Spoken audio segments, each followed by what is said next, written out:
Hi, my name is Dara Birnbaum. I'm from New York. I've lived in New York now for about the last 40 years.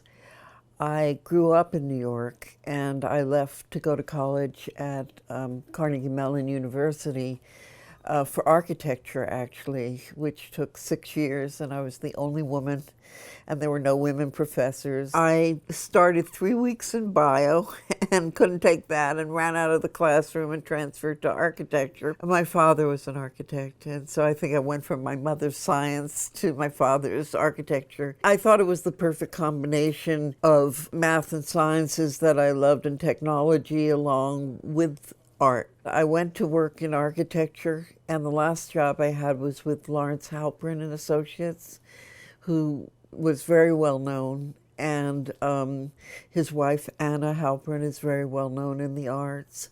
And I went out to San Francisco and I worked there. And after about a year or two, I decided to take time off and went to the San Francisco Art Institute, and that's the first time that I ever took a course in the arts.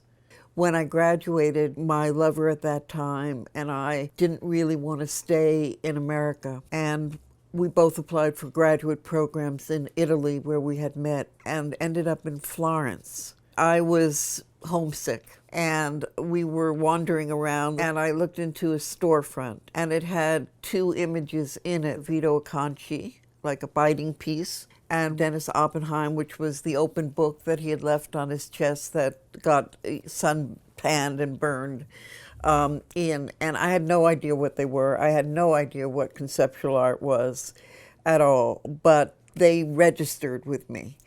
And we were en route to going to what we thought was an opera in Piazza Signoria.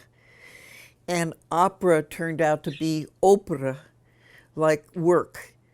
And so when it started, I thought to Bill, God, I've never seen this opera before. But it turned out to be a reading of the public works budget of the year for Florence. And so I got very upset and started to cry a little. Say, oh, I'll never make it here. I just can't fit in. I don't know the language well enough, and I'm not going to sit here and learn it, So I told him, let me go back to that little storefront. I want to go there and look in and really see what's there.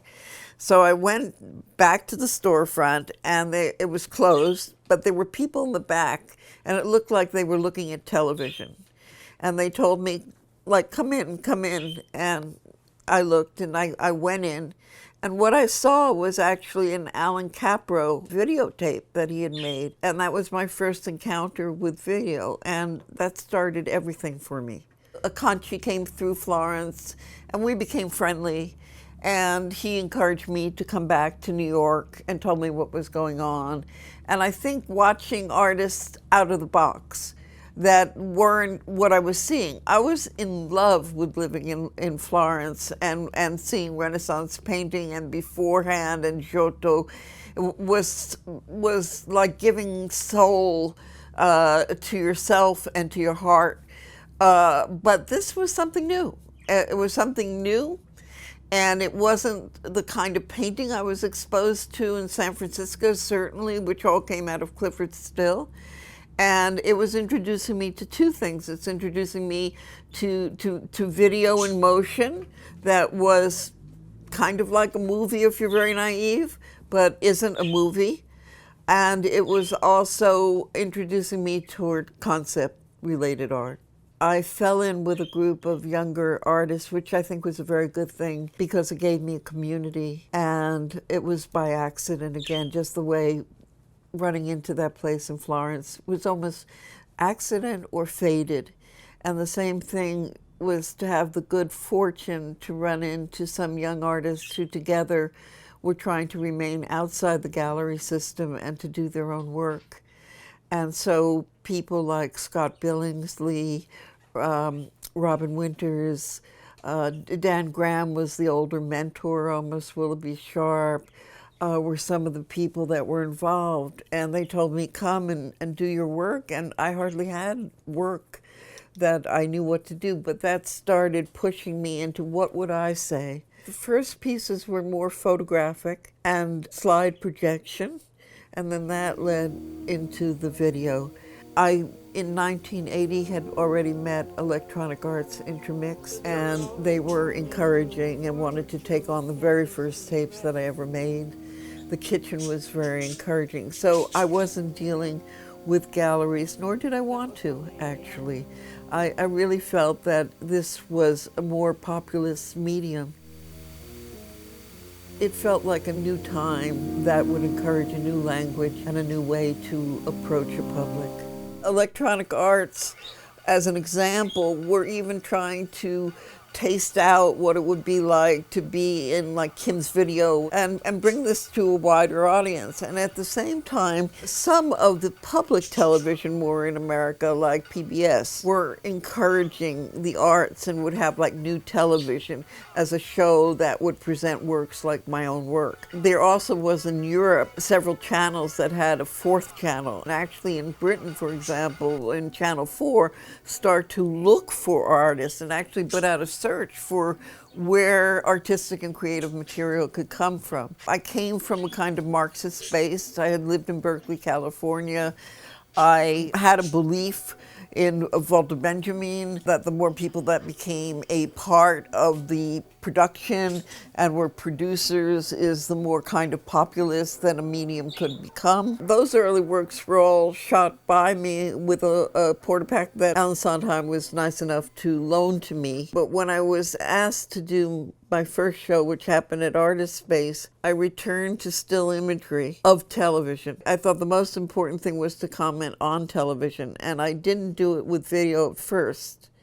But by the second thing, I thought, no, I'm going to not change the medium. I was coming out of the pictures generation, and I thought, unlike friends and colleagues like Jack Goldstein, that I would not transfer or the medium, meaning taking pictures from, at that time, more commercially oriented works like Hollywood, thereby Metro Pictures. I wouldn't do that. I would keep the medium on itself. And I did the first work called Adrift of Politics, Laverne and Shirley.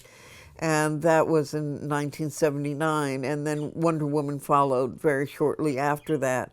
So with those were appropriated from television, but with the understanding that television at that time did not have yet cable downtown at all, that the imagery had to virtually be pirated, because either you shoot off of TV, which I didn't, or you go to the source, which I did, and I try to get young people in the field who had a belief in what I was doing to kind of sneak the images out to me, you know, like kind of stealing. My energy was toward doing what I thought was necessary for a public to hear. Dan Graham had lent me, for example, Screen magazine from Britain, and they were analyzing mainly Hollywood films, film noir, and they were doing it systematically and linguistically, semiotics of the film. I was reading Christian Metz, for example, and these things became very important to me, and they influenced me to try to see what could be done with television as a language, because by 1975, on my return, the average American family was watching television about 6 hours and 20 minutes a day, according to the average Nielsen rating. So it was very important to take this in hand. And how do you take something in hand that's not really made available to you except in a passive viewing situation? And how do you reverse those dynamics? I grew up around movements such as the SDS, for example, and I saw how the minute they were named for who they were, they had to confront what that name meant when they were still maturating. And that somehow took an edge off of what they could do dynamically. It's just like now in the country, naming all the time things even as simplistically as Democrat, Republican, or something like that, there's a pre-formation in one's mind as to what that means. And so that's the thing, is to keep everything in an active state while speaking, making that part of the dynamic of the artwork. I think that we're now in very troubled waters. I also see art becoming, through institutions, highly commodified.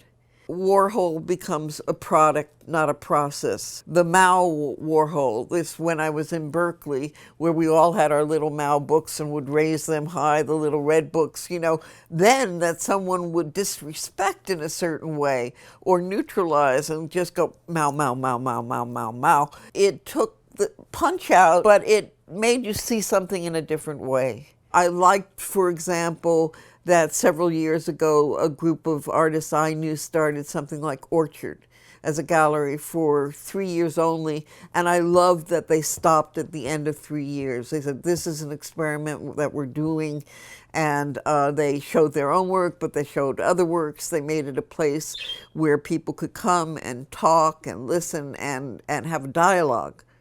And that's a little what's missing now to me, is that people are overly consumed by work, that it's a hard economic time, and it's a reign of a president who has twisted everything I've ever believed in. And so art is going to have to come, I feel it, younger people who are willing to take on the challenge of the complete reign of terror and cloudiness of observation that we're going through in a political environment such as the one we have now.